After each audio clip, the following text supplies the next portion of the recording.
प्रणाम करपति आम भर अच्छा आज मुख्य अतिथि पुरी माटीर से सज्जन पुरुष शिशु साहित्यर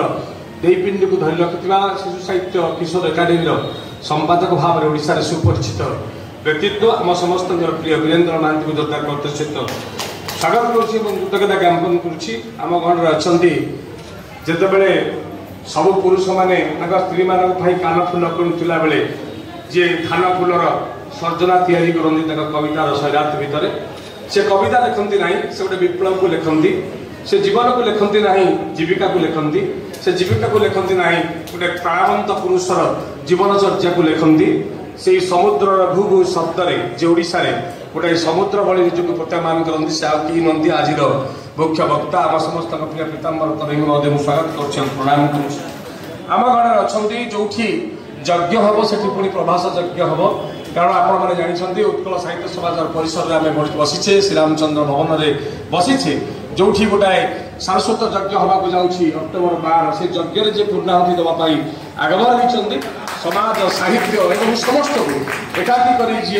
निजर सृजनात्मक सृजन तैयारी करी नुहति श्रीजुक्त प्रभास चंद्र आचार्य डॉक्टर प्रभास चंद्र आचार्य जोरदार करते सहित स्वागत कर प्रणाम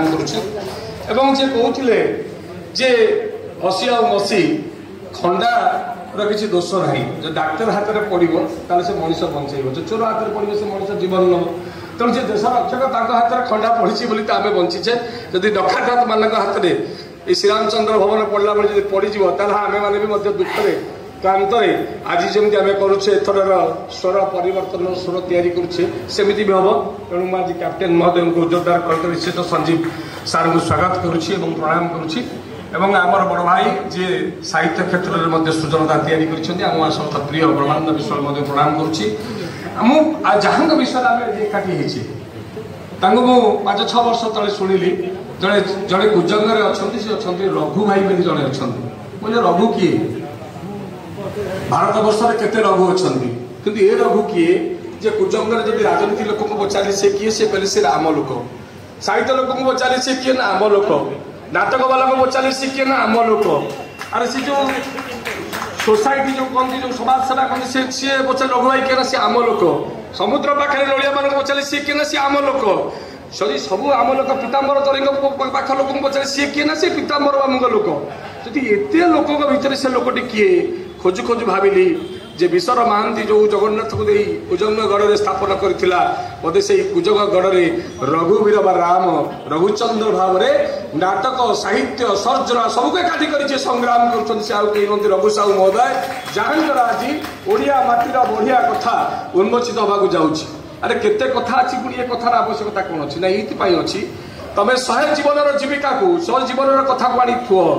अनेक चरित्र अच्छा आज उद्घाटन करने को हम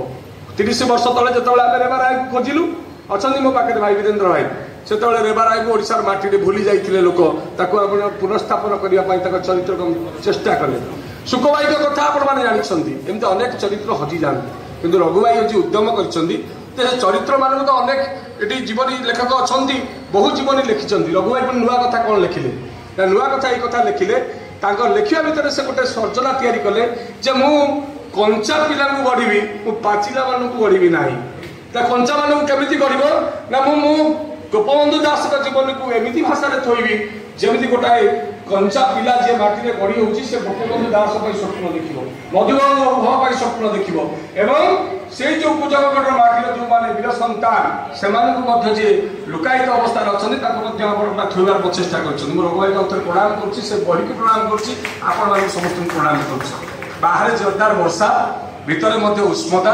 कारण उष्मता कौन आपने जानते बाहर वर्षा कौन आपने जानते मुझे आपण आग जोरदार करदार सहित कृतज्ञता ज्ञापन करें आपण वर्षा आपण बाट अटकई पारा ना एत वर्षा सहित आप आसिले कहीं आसी गोटे प्रेम से प्रेमटा कौन ना उत्कल साहित्य समाज में ब्रह्मानंद विश्वाल राजीव षडंगी एवं रघु भाई एमती जो मैंने अच्छा प्रेम आपने पढ़ी बोली वर्षा को न मानिकी झड़ को न मानिकी बात्या को न मानि आसी आम पाखे बसी मुझे कही रखा चाहे आ गए बड़ कथा जे प्रेम ताले कौन तैयारी करना प्रेम आमको तैयारी कर साहित्य को प्रेम कर गोटे कथा कहि साहित्य ताले कौन कहे मु गोटाए कथा बही भितर को जावाक चाहूना रघु भाई भितर को जावाक चाहूना से गोटे प्रसंग हो पारे कि गोटे प्रसंग को आप पाखे थोड़ा चाहूँ साहित्यर प्रसंग आमे मैंने जो मैंने साहित्यिक साहित्य लिखुंट आमे मैंने अच्छे कौटी भारत वर्ष ओडिशा सरकार गणना कर हाथी गणना हम चारिड़े कैमेरा लगी हाथी गणना हो हाथी का संख्या के 50,000 30,000 553 हाथी ओडिशा रे जंगल भितर अच्छा सरकार घोषणा कले मूषा के 3 लाख एति मूषा ओडिशा रे अच्छा किंतु साहित्यिक केते कवि केते जदि ओडिशा सरकार को पचरा जाए बा साहित्य समाज कर्मकर्ता को पचरा जाए जे बंधु साहित्य पाई काम करछ साहित्य मान पाई करछ ओडिशा रे केते साहित्यिक आज सर्जना करछन्ती सृष्टि करछन्ती ताका संख्या जदि आपण मान को पचरा जाए ताहाले ओडिशा सरकार कहि परिबो नाही सर्वप्राचीन अनुष्ठान भी तार दलिल देई परिबो नाही आमे केते साहित्य ओडिशा रे लिखुछु ताले आम करी एते रघु भाई घर पैसा पत्र आनी खर्च करी खाया पीवा करी बही उन्मोचन करबा लाभ भी कोन ये प्रश्नवाची सृष्टि होची द्वितीय कथा कहवाक चाहे ये हूँ प्रथम कथा आम मानकर गणना आम मान संख्या केते ओडिशा सरकार कहि परिबे ना द्वितीय ओडिशा साहित्य अनुष्ठान अच्छी उत्कल साहित्य समाज सर्वप्राचीन अनुष्ठान एवं यही फकीर मोहन साहित्य संसद ठार आरंभ कर बहु अनुष्ठान अच्छी ओडिशा रे संख्या जदि कहुई पारे ओडिशा सरकार कहि परिबो नाही ओडिशा रे केते साहित्य संगठन काम करुछन्ती एवं उत्कल साहित्य समाज मध्य कहि परिबो दलिल प्रस्तुत कर देखै परिबो नाही जे ओडिशा रे केते साहित्य संगठन काम करुछन्ती ताले आम मानकर भविष्य कोन आमे एमती कविता पढुथिबा एमती खंडा बेकारे पढुथिबा गामुछा पाई आमे ताली मारी खुशी होउथिबा एवं आमे बाहर को श्री रामचंद्र भवन को बाहर चली गला परे हमको कई सम्मान देबे नाही कवि मान को साहित्यिक मान को सम्मान देबे नाही यह कोन होची प्रसंग मु कहि रखबा को चाहे जते पाला गायक भाई अछंदी आपण माने जानिछंदी से माने गीत गाई देले दासकटिया बाड़ी देले भजन कर देले डेइले नाचिले कूदिले तांकू आपण 5,000 12,000 10,000 भत्ता देबी तांकू कोन टेकी टाकी रखुछंदी किंतु जान लिखिला जे से पाला को लिखिला किए ए लेखक लिखिला से कीर्तन जो गीत भजन गाय लिखिला किए लेखक टे लिखिला से लेखक ओडिशा सरकार केबे भत्ता पाइबो ए कैफत को दिन मिलिबो साहित्यिक मान प्रश्न करबा चाहे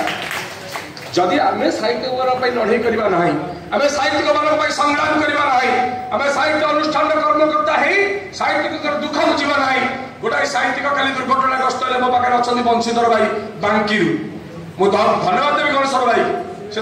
सुरक्षित अवस्था आनी मेडिकल रखी राति रखी एपर्तंत रखी आनी विकी भाई मुरली भाई आज पड़ी जो एक्सीडेंट दुर्घटनाग्रस्त हो पड़ी मुझे रखा चाहे ये सब दुर्घटना है बेले कौ संगठन ओडिशा साहित्य संगठन अच्छी जी आम दुखे ठिया हो महाबात्या है से किए ठिया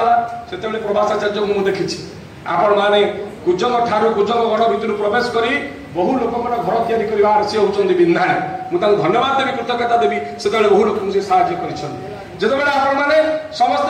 लॉकडाउन हो गले कोन शटडाउन हो गले केवल जे भल कविता लिखुथियो से घरे बसी कविता लिखला जे लिखि पारिबो नै जे पवन रे बुलिबा लोक जे बाहर बुलिबा लोक से जंत्रणा रे छटपट ले सेतेबेले किया हाथ बढ़ेला हमकु सुख दबा पाई हमकु टिके आनंद दबा पाई मु कहि रखबा चाहे साहित्य गोटा एभली एक वातावरण जहाँ संगठित करे गढ़े एकाठी करे मु गोटे कथा कहि मोर वक्तव्य को शेष करी जे आपण माने से साहित्यर विचार करबा को पड़िबो जे आमे जो गाड़ी रे बसीचे जो साहित्यर गाड़ी रे बसीचे जार आमे कहूचे आमे माने चालक आमे गाड़ी को ठीक भाव में चलाउचे कि नहीं ता प्रश्न हम निजर पचारे पड़िबो आमे जदि गाड़ी को चलाउ नाही चलै पारु नाही ता चलैबार क्षमता हमर नाही बाबू गाड़ी को छाड़ी दियो ना ना आम गाड़ी को छाड़ू ना कि गाड़ी को छाड़ू ना ये विचारधारा जो मैंने अच्छा मुझे प्रश्न करने को चाहे जे उत्कल साहित्य समाज सर्वप्राचीन अनुष्ठान जे साहित्य दैपिंड एकाठी करी गोटे बही उन्मोचन हम ताकू आमको 5,000 टका खर्च कले बही उन्मोचन हम साहित्य समाज कहीं आमको या जे आम बही आम लेखक आम अनुष्ठान आम पूर्वपुरुष मान प्रतिछवि आगे आम बही उन्मोचन करूँ तार व्यवस्था कहीं उत्कल साहित्य समाज आगे करना ये प्रश्न उठा दरकार ये प्रश्न उठा दरकार जो श्रीरामचंद्र भंज ए घर को देले बारिपदार माटी सुपुत्र सुपुत्र ये अच्छा दाद ये अच्छा घर ना एडे बड़ घर है पचरा जीव ये घरटा या किए फोटोटी कहीं तल चित्र कहीं चित्रटा कहीं चित्र ये ना मूर्ति ये स्थापित हो पारना तेणु अनेक समस्या ये अच्छी ये समस्या भितर नहीं साहित्य और साहित्य भितर नहीं समस्या अच्छी କିନ୍ତୁ ଆମେମାନେ ଯେଉଁମାନେ ଆଜି ସାହିତ୍ୟର କଥା କହିବାକୁ ଆସିଛନ୍ତି ରଘୁ ବାବୁଙ୍କର ଛତା ତଳେ ଏକାଠି ହେଇଛନ୍ତି। ମୁଁ ଛତା ବାହାରକୁ ଯାଇ କିଛି କଥା ଏଇଥିପାଇଁ କହୁଛି ନା ଅକ୍ଟୋବର 12ରେ ଗୋଟେ ସମ୍ପର୍କର ପରୀକ୍ଷା ହବ। ବହୁ ଲୋକ କହୁଛନ୍ତି ଆଜ୍ଞା ରାଜନୀତି ହେଇଗଲା, ବହୁ ଲୋକ ଆଜ୍ଞା ଘର ଘର ବୁଲିଲେ, ଆଜ୍ଞା ବହୁତ ଲୋକ ପ୍ରଚାର କରୁଛନ୍ତି, ନିର୍ବାଚନର କଥା ଉଠୁଛି, କ'ଣ କରାଯିବ? ଯୋଉଠି ନିର୍ବାଚନ ସେଇଠି ବୁଲିବେ, ଯୋଉଠି ନିର୍ବାଚନ ସେଇଠି ଭୋଟର କଥା କହିବେ, ଯୋଉଠି ନିର୍ବାଚନ ସେଇଠି କାର୍ଡ ବୁଲିବ, ଯୋଉଠି ନିର୍ବାଚନ ନାହିଁ ମନୋନୟନ ହବ ସେଠି ହବ ନାହିଁ। ତେଣୁ ଯୋଉ ନିର୍ବାଚନର କଥା ଉଠୁଛି, ଲଢ଼େଇର କଥା ଉଠୁଛି, ଯେତେବେଳେ ଏଇ ମଞ୍ଚ ଉପରେ ମୁଁ ସେତେବେଳେ 20 ବର୍ଷ କି 21 ବର୍ଷର ଛାତ୍ର ଖ୍ରୀଷ୍ଟ ମହାବିଦ୍ୟାଳୟର ସଭାପତି ଭାବରେ ଥାଏ। ପ୍ରଥମ ଥର ପାଇଁ ଆସିଥିଲି କବିତା ପଢ଼ିବା ପାଇଁ। ଆମର ଅଛନ୍ତି ବାହାରେ ଦୁଲାଲ ପତି ଅଛନ୍ତି, ଦେଖିଛନ୍ତି ସେ ଦୁଃଖର କଥା। ଆମେ କବିତା ଦେଲୁ, ବହୁ ବୟସ୍କ ଲୋକ କବିତା ପଢ଼ିଲା ପରେ ଯୁବକମାନଙ୍କୁ ମନା କଲା। ବ୍ରହ୍ମାନନ୍ଦ ବିଶ୍ୱାଳ ମୋର ପ୍ରଥମ ବନ୍ଧୁ ସେତେବେଳେ, ମୁଁ ତାଙ୍କ ସାଙ୍ଗରେ ପ୍ରଥମ ଭେଟିଥିଲି। ଯେତେବେଳେ ଆସିଲୁ କହିଲେ କବିତା ଯଦି ପଢ଼ିବେ ତାହେଲେ ପାଚିଲା ଚୁଟି ଆଉ ଉପଡ଼ା ଚୁଟି ଲୋକ ପଢ଼ିବେ, ତମ ଭଳିଆ ତରୁଣଙ୍କ ପାଇଁ କବିତା ପଢ଼ିବାର ସୁଯୋଗ ନାହିଁ। ଯୁଦ୍ଧ ଆରମ୍ଭ ହେଲା ତରୁଣ ଆଉ ପ୍ରବୀଣ ମାନଙ୍କର। ପ୍ରବୀଣମାନେ ହାରିଲେ, ତରୁଣମାନେ ମଞ୍ଚକୁ ଅଧିକାର କଲେ। ଆଜି ଯେଉଁ ମଞ୍ଚରେ ଆମେମାନେ ଠିଆ ହେଇକି ଏତେ ବକ୍ତବ୍ୟ ଦେଉଛୁ, ସେଦିନର ଯୁଦ୍ଧ, ସେଦିନର ଲଢ଼େଇ ଆମକୁ ସୁଯୋଗ ସୃଷ୍ଟି କରିଛି ଆଜି ଆପଣଙ୍କୁ ଏକାଠି କରିବା। ତେଣୁ ବନ୍ଧୁଗଣ, ଗୋଟାଏ ଛୋଟିଆ କଥା କହି ମୁଁ ବକ୍ତବ୍ୟ ଶେଷ କରିବି, ଯିଏ ବୁଝିଲେ ଲୋକ ବୁଝିନେବେ। ଗୋଟାଏ ବିରାଟ ଜଙ୍ଗଲ, ଜଙ୍ଗଲ ଭିତରେ ଜଣେ ପକ୍ଷୀ ଧରି ବିକୁଛି। ସେ ପକ୍ଷୀ ଧରିକି ଯାଉଛି, କହିଲା ଶୋଷ ହେଲାଣି ଯିବି, ଆଶ୍ରମଟା ଅଛି, ଟିକେ ନାକୁ ପାଣି ସେଠି ପିଇଦେବି ତାପରେ ପଳେଇବି। ପାଣି ପିଇବାକୁ ଯାଇଛି, କହିଲା ହେ ଆଶ୍ରମର ଅଧିପତି, ମୋତେ ଟିକେ ପାଣି ଦିଅ, ମୁଁ ପାଣି ଟୋପାଏ ପିଇବାକୁ ଚାହେଁ। ସେ କହିଲେ ପାଣି ଦେବି ଯେ ସର୍ତ୍ତ ହେଉଛି ତୁ ଯେଉଁ ଚଢ଼େଇ ନେଉଛୁ ସେ ଚଢ଼େଇରୁ ମୋତେ ଗୋଟେ ଦେବୁ। ନା ହଁ ଦେବି। ସେ ପାଣି ପିଇଲା ଆଉ ଶବର ଚାଲିଗଲା। ଚଢ଼େଇଟି ପାଇଲେ ସେ ଯେଉଁ ବ୍ୟକ୍ତି, ଯେ ମଠ ଅଧିଷ୍ଠ ବ୍ୟକ୍ତି, 4ଟି କଥା ଶିକ୍ଷା କଲେ। ମୁଁ ଆପଣ କାହିଁ କହୁଛି ଆପଣ ବୁଝିଯିବେ। କ'ଣ ନା ଶବର ଆସିବ, ଖାଦ୍ୟ ବୁଣିବ, ଖାଦ୍ୟ ଖାଇବାନି, ଜାଲରେ ପଡ଼ିବାନି, ଏ 4ଟି କଥା ଶିକ୍ଷା କରି ଜଙ୍ଗଲ ଭିତରକୁ ଛାଡ଼ିଦେଲେ ମୁନି। କହିଲେ ଯା ଜଙ୍ଗଲ ସାରା ବିପ୍ଳବ କରିବୁ, ଏ କଥାଟାକୁ ପ୍ରଚାର କରିବୁ। ସେ ପକ୍ଷୀ ଗଲା ଚାରିଆଡ଼େ, କହିଲା ଶବର ଆସିବ, ଖାଦ୍ୟ ବୁଣିବ, ଖାଦ୍ୟ ଖାଇବାନି, ଜାଲରେ ପଡ଼ିବାନି, ଚାରିଆଡ଼େ ବିପ୍ଳବ ସୃଷ୍ଟି କରି ଚାଲି ଆସିଲା। କିଛି ଦିନ ପରେ ଯେତେବେଳେ ଶବର ଆସିକି ପହଞ୍ଚିଗଲା, ଦେଖିଲା କ'ଣ ନା ଏଡ଼େ ବଡ଼ ଜଙ୍ଗଲ, ଚାରିଆଡ଼େ ବିପ୍ଳବ, ସମସ୍ତେ କହୁଛନ୍ତି ଶବର ଆସିବ, ଖାଦ୍ୟ ବୁଣିବ, ଖାଦ୍ୟ ଖାଇବାନି, ଜାଲରେ ପଡ଼ିବାନି। ସେ କ'ଣ କରିବ, ହତବାକ୍ ହେଇକି ତଳେ ପଡ଼ିଗଲା। ତାପରେ ଯେଉଁମାନେ ଅଛନ୍ତି ଟିକେ ବିନ୍ଧାଣୀ, ଯେଉଁମାନେ ଟିକେ ପୁରାତନ ଲୋକ ଅଛନ୍ତି, ସାହିତ୍ୟ ସମାଜରେ ବୃଦ୍ଧ ପକ୍ଷୀ ଗୁଡ଼ା ଅଛନ୍ତି, ପୁରୁଣା ପକ୍ଷୀ ଗୁଡ଼ା ଅଛନ୍ତି, ସେମାନେ ତାଙ୍କର ମାଲିସ ତାଲିସ ଜାଣିଛନ୍ତି ନା କୋଉଠି କ'ଣ କରିବ, କୋଉଠି ଟିକେ ପୁରସ୍କାର ଦେଇଦେବ, ଖେଳ କରିବ। ସେ ଖେଳ କରୁଥିବା ଲୋକ ଭଳି ଶବରଟା କହିଲା, ଆରେ ବାବୁ ସିଏ କ'ଣ ହଉଛି ହଉ, ସିଏ ତାର ପ୍ରଚାର କରୁଛି କରୁଥାଉ, ମୁଁ ମୋର ଖାଦ୍ୟ ବୁଣି ମୁଁ କାହିଁ କରିବି। ଖାଦ୍ୟ ବୁଣି ଦେଇ ଜାଲ ବିଛେଇ ଦେଇଛି। ସବୁଯାକ ପକ୍ଷୀ ଶବର ଆସିବ, ଖାଦ୍ୟ ବୁଣିବ, ଖାଦ୍ୟ ଖାଇବାନି, ଜାଲରେ ପଡ଼ିବାନି କହୁଥିବା ଅବସ୍ଥାରେ ଜାଲରେ ପ୍ରବେଶ କରିଛନ୍ତି। ବନ୍ଧୁଗଣ, ମୁଁ ଯେତେ କଥା କହିଲି, ଓଡ଼ିଆ ସାହିତ୍ୟରେ ଯୋଉଠି ଦଳର କଥା ଆସେ, ଯୋଉଠି ଗୋଷ୍ଠୀର କଥା ଆସେ, ଯୋଉଠି ପୁରସ୍କାରର କଥା ଆସେ, ଯୋଉଠି କବିତା ପଢ଼ିବାର କଥା ଆସେ, ଯୋଉଠି ଫୁଲମାଳର କଥା ଆସେ, ସେଇଠି ଆପଣ ଯଦି ପରିବର୍ତ୍ତନର କଥା ଭୁଲିଯିବେ, ଦୁଃଖର କଥା ଭୁଲିଯିବେ, ଅଧିକାର କଥା ଭୁଲିଯିବେ, ସଂଗ୍ରାମ କଥା ଭୁଲିଯିବେ, ସେଇଠି ଆମେ ସବୁ ଜାଲରେ ପଡ଼ି 33 ବର୍ଷ ହେଲା ଛଟପଟ ହଉଛେ, ଆଉ 10 ବର୍ଷ ଛଟପଟ ହବା ସିନା କିଛି କରିପାରିବା ନାହିଁ। ବନ୍ଧୁଗଣ, ଆମେ ବୁଝିବା, ଆମେ ଯାହା କହୁଛେ ତାହା କରିବା। ଏଥରକ ନିର୍ବାଚନ ପରିବର୍ତ୍ତନ, ଏବଂ ମୁଁ ଏ ଖରାପ ସୃଷ୍ଟି କଲେ ଏଇଥିପାଇଁ ଯେ ଆମ ଭିତରେ ଯେଉଁମାନେ ବନ୍ଧୁ ଅଛନ୍ତି, ସାହିତ୍ୟ ସେତେବେଳେ ମୁକ୍ତ ହବ, ରାଜନୀତି ସେତେବେଳେ ସଫା ହବ ଯେତେବେଳେ ରାରେ ରାତି ଅଧେ ଜୋରେ ଜନତାକୁ ନିଃଶେଷ କରି 3 ପୁରୁଷ କରିବା ପାଇଁ ନେତାମାନେ ଘୋଷିବେ। ସେତେବେଳେ ଦେଶ ବଦଳିବ କି? ବଦଳିବ ନାହିଁ। ସାହିତ୍ୟ ସେତେବେଳେ ବଦଳିବ, ନେତୃତ୍ୱ ନେଉଥିବା ଲେଖଟି ସଫା ହେଇଥିବା ଦରକାର, ସଂଗ୍ରାମୀ ହେଇଥିବା ଦରକାର, ନୀତିନିଷ୍ଠ ହେଇଥିବା ଦରକାର, ଏବଂ ସତ୍ୟ ନ୍ୟାୟ ନୀତିନିଷ୍ଠ ହେଇଥିବା ଦରକାର। ତା ରକ୍ତରେ କେବଳ ବିପ୍ଳବର ରକ୍ତ ପ୍ରବାହିତ ହେଉଥିବା ଦରକାର। ସେ କହୁଥିବା ଦରକାର, ସଂଗ୍ରାମ ଆଜି ସରି ନାହିଁ ବନ୍ଧୁ, ଆହୁରି ଅନେକ ବାକି, ଲଢ଼ିବାକୁ ହବ ସାଲିସ ବିହୀନ, ପଡ଼ିବା ଆଗରୁ ଥକି। ଆମେ ଥକିବାନି, ଆମେ ଲଢ଼ିବା। ନମସ୍କାର, ଜୟ ହିନ୍ଦ, ବନ୍ଦେ ମାତରମ୍।